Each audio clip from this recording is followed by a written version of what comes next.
स्वागत है आप सभी का सिलेक्शन विद प्राची चैनल में। आई होप आप सभी लोग तैयारी एकदम बढ़िया से चल रही होगी। पिछली क्लास में हम लोगों ने संधि पढ़ा था, उसमें हम लोग स्वर संधि और व्यंजन संधि पढ़ लिए हैं। तो आज की क्लास में हम लोग पढ़ेंगे विसर्ग संधि के बारे में। किस बारे में? विसर्ग संधि के बारे में। संधि 3 प्रकार की होती है, स्वर संधि, व्यंजन संधि और विसर्ग संधि। तो आइए जानते हैं विसर्ग संधि के बारे में। विसर्ग के बाद जब स्वर और व्यंजन जुड़ता है, क्या जुड़ता है? स्वर और व्यंजन जुड़ता है, तो विसर्ग में जो विकार आता है उसे हम कहते हैं विसर्ग संधि। क्या कहते हैं? विसर्ग संधि। विसर्ग के बाद जब स्वर या व्यंजन आए तो विसर्ग में जो विकार होता है उसे हम विसर्ग संधि कहते हैं। देखिए यहाँ पर बताया गया, विसर्ग के बाद स्वर या व्यंजन आने पर, क्या आने पर? स्वर या व्यंजन आने पर विसर्ग में जो विकार होता है अर्थात परिवर्तन होता है जो विसर्ग में, उसे हम विसर्ग संधि कहते हैं। क्या कहते हैं? विसर्ग संधि। आइए इसको उदाहरण से जानते हैं। यहाँ पर उदाहरण दिया है मनः धन अनुकूल। क्या दिया है? मनः धन अनुकूल। तो यहाँ पर देखिए विसर्ग है और ये छोटा आ स्वर है, तो ये हो गया है मनोनुकूल।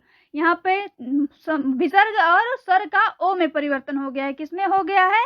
ओ में। तो इसका विकार ओ में हुआ है, इसलिए यह विसर्ग संधि है और हो गया मनोनुकूल। दूसरा यशः धन दा, तो ये हो गया है यशोदा। यहाँ भी ओ में परिवर्तन हुआ है। और दुह धन कर्म, तो ये हो गया दुष्कर्म। आइए जानते हैं इसके बारे में विस्तार से कि ये कैसे परिवर्तन होता है, इसके नियम जानते हैं विसर्ग संधि के। देखिए यहाँ पर पहला नियम है, विसर्ग के पहले छोटा आ हो। क्या हो? छोटा आ हो। और वर्ग का तीसरा, चौथा, पांचवा या अंतस्थ, क्या? अंतस्थ व्यंजन। अंतस्थ व्यंजन कौन कौन से हैं? या, रा, ला, वा। ये अंतस्थ व्यंजन। हा क्या है? हा जो है वो ऊष्म या संघर्षी व्यंजन है।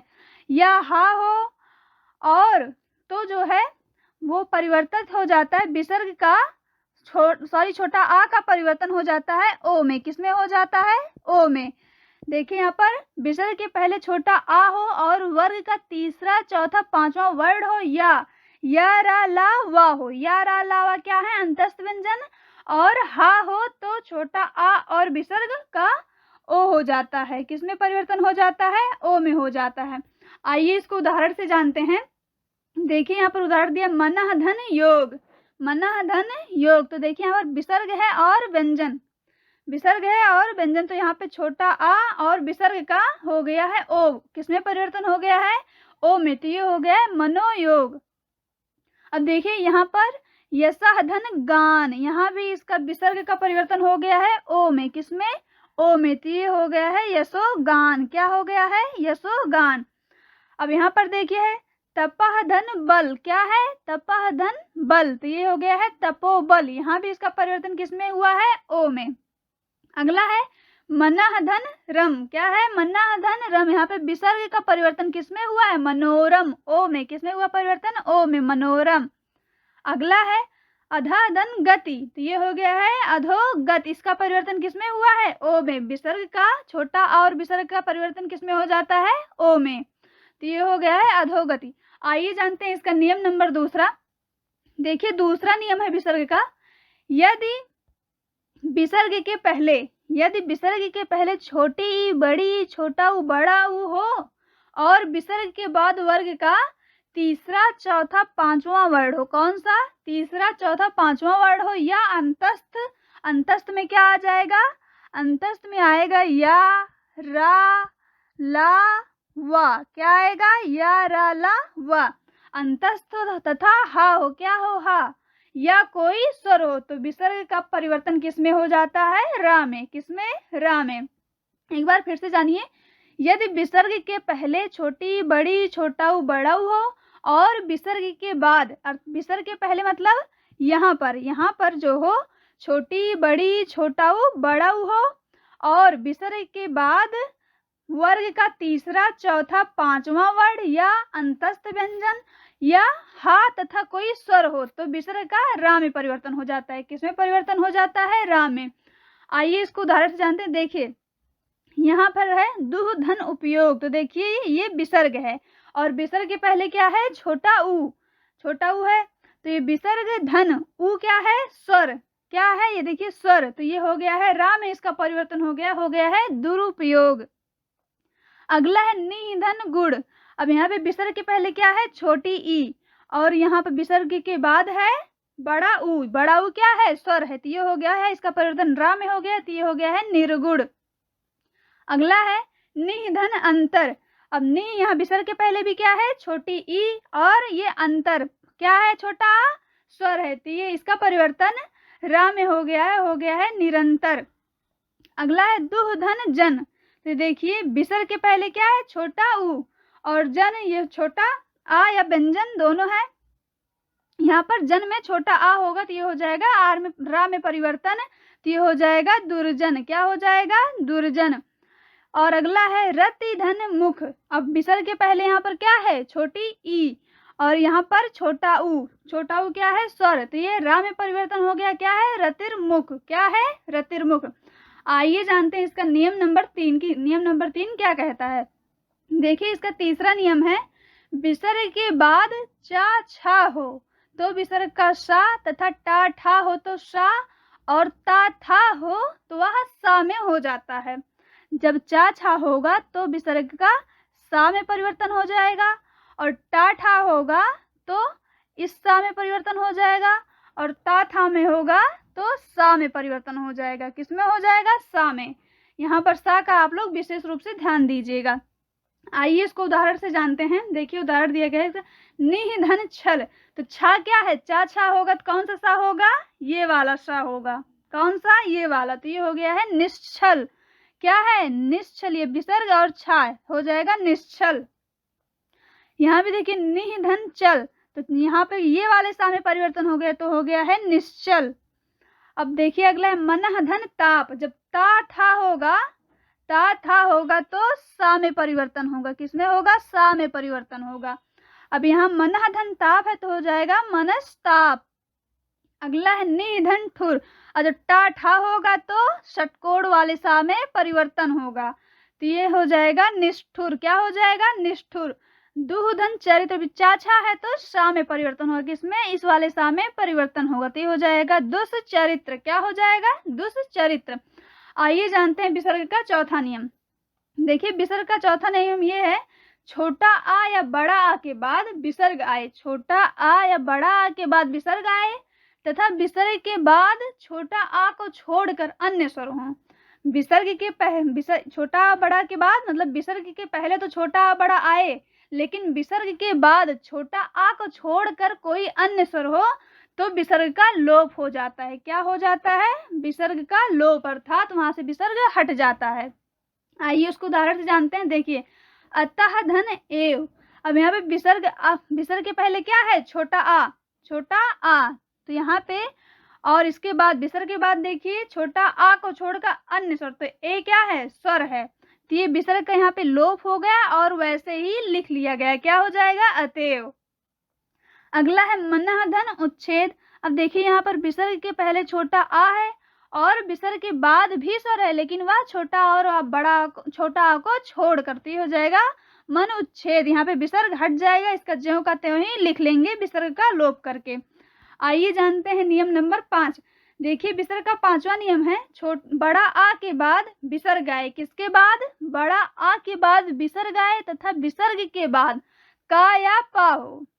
विसर्ग के बाद का या पा हो तो विसर्ग सा में हो जाता है। किसमें, सा में। देखिए बड़ा आ के बाद विसर्ग आए, बड़ा आ के बाद विसर्ग, तथा विसर्ग के बाद का या पा हो। क्या हो, का या पा हो तो विसर्ग किसमें हो जाता है परिवर्तन, सा में। विसर्ग का परिवर्तन सा में हो जाता है।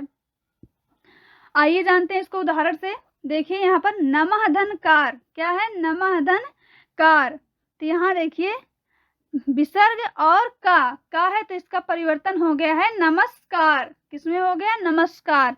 अब यहाँ पर बृहधन पति, यहाँ पे विसर्ग और विसर्ग के बाद क्या है, पा, का या पा होगा तो उसका परिवर्तन सा में हो जाएगा, तो ये हो गया है बृहस्पति। क्या हो गया है, बृहस्पति। आइए जानते हैं विसर्ग का छठा नियम। देखिए विसर्ग का छठा नियम है, छोटा आ स्वर के बाद विसर्ग आए, तथा विसर्ग के बाद का पा फा सा हो, का पा फा सा हो तो विसर्ग का विसर्ग ही रह जाता है। क्या रह जाता है? विसर्ग का विसर्ग ही रह जाता है। अर्थात छोटा आ स्वर के बाद विसर्ग आए और विसर्ग के बाद का पा फा सा हो तो विसर्ग का विसर्ग ही रह जाता है। क्या रह जाता है? विसर्ग का विसर्ग ही रह जाता है। उसे वैसे ही लिख लेते हैं। इसको उदाहरण से जानते हैं। देखिए, प्रातः धन काल। क्या है? प्रातः धन काल। तो देखिए यहाँ पर इसका ये विसर्ग है और विसर्ग के बाद क्या है? का पा फा सा। कोई भी हो तो उसको वैसे लिखते हैं। यहाँ पर देखिए प्रातः काल। क्या हो गया है? प्रातः काल। आप लोगों में से बताइएगा प्रातः काल कौन कौन उठ जाता है, कमेंट में बताइएगा। देखिए अगला है रजह धन कड़। क्या है? रजह धन कड़। यहाँ पर देखिए विसर्ग है और विसर्ग के बाद क्या है? का। तो इसका हो वैसे ही ज्यों का त्यों लिख लेंगे। क्या हो जाएगा? रजह कड़। अगला है दुह धन खा। क्या है? दुह धन खा। तो ये हो जाएगा इसका दुख। क्या हो जाएगा? दुख। अगला है अधह धन पतन। क्या है? अधह धन पतन। तो ये हो जाएगा अधह पतन। ज्यों का त्यों ही लिख लेंगे। चलिए जानते हैं नियम नंबर 7 के बारे में। देखिए विसर्ग का 7वां नियम है, किसी स्वर के बाद विसर्ग आए तथा विसर्ग के बाद ता या सा हो। किसी स्वर के बाद विसर्ग आए तथा विसर्ग के बाद ता या सा हो। अर्थात यहाँ पर स्वर हो, इसके बाद विसर्ग हो, उसके बाद ता या सा हो तो विसर्ग का सा में परिवर्तन हो जाता है। तो विसर्ग सा में परिवर्तित हो जाता है। आइए इसको उदाहरण से जानते हैं। देखिए यहाँ पर मनः धन ताप। अब यहाँ पर विसर्ग है और यहाँ पे छोटा आ स्वर है और इसके बाद विसर्ग के बाद क्या है? ता। तो ये हो गया है मनस्ताप। यहाँ पर देखिए अंतः धन तल। विसर्ग धन ता। तो ये हो जाएगा अंतस्तल। इसका परिवर्तन किस में हो जाएगा? सा में, अंतस्तल। यहाँ पे देखिए दुह धन साहस। अब ता या सा हो तो उसका परिवर्तन सा में हो जाता है। तो ये हो गया है दुस्साहस। अगला है निधन सार। क्या है? निधन सार। यह विसर्ग है। विसर्ग के पहले स्वर कौन सा है? छोटी ई। धन सार। सा है तो इसका परिवर्तन सा में हो जाता है। किस में हो जाता है? सा में। ये हो गया है निस्सार। क्या हो गया है? निस्सार। आइए जानते हैं विसर्ग का 8वां नियम। कौन सा? 8वां नियम जानते हैं। यदि विसर्ग के पूर्व, कब? विसर्ग के पूर्व छोटा आ या बड़ा आ से अतिरिक्त कोई स्वर हो। अर्थात यहाँ पर कितने स्वर होते हैं? 11 स्वर होते हैं। तो 11 स्वर में से छोटा आ और बड़ा आ को छोड़कर कोई भी स्वर यहाँ पर हो। कहाँ पर? यहाँ पर हो तथा विसर्ग के बाद का खा टा पा फा मा या सा ये सब यहाँ पर हो तो विसर्ग का सा में परिवर्तन हो जाता है। किसमें? सा में परिवर्तन। कौन से षटकोण वाले सा में परिवर्तन हो जाता है? देखिए विसर्ग के पहले कोई भी स्वर हो लेकिन छोटा और बड़ा न हो और विसर्ग के बाद का खा टा फा पा मा या सा हो तो विसर्ग का परिवर्तन षटकोण वाले सा में हो जाता है। आइए इसको उदाहरण से जानते हैं। देखिए यहाँ पर उदाहरण निधन फल। यहाँ पर देखिए विसर्ग है और विसर्ग के पहले कौन सा स्वर है? छोटी ई। उसके बाद क्या है? फा है तो ये हो जाएगा निस्फल। तो देखिए यहाँ पे सा में परिवर्तन हो गया है।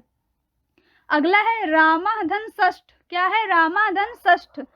विसर्ग और विसर्ग के बाद सा है। ये देखिए तो इसका परिवर्तन किस में हो जाएगा? इस वाले सा में। तो हो जाएगा राम षष्ठ। अगला है निधन कपट। क्या है? निधन कपट। विसर्ग के बाद क्या है? का है तो ये हो जाएगा निष्कपट। क्या हो जाएगा? निष्कपट। आइए जानते हैं विसर्ग का 9वां नियम। विसर्ग का 9वां नियम है, पहले ई या उ स्वर। कौन सा?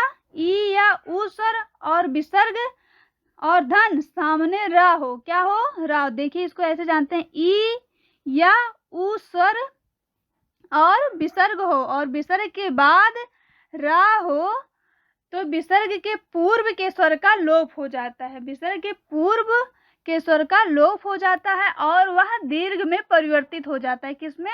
दीर्घ में परिवर्तित हो जाता है। आइए इसको उदाहरण से जानते हैं। देखिए निधन रोग। क्या है, नि धन रोग। अब देखिए पहले ई या ऊ स्वर हो तो यहाँ पे नी में छोटी ई स्वर है, क्या है, छोटी ई स्वर।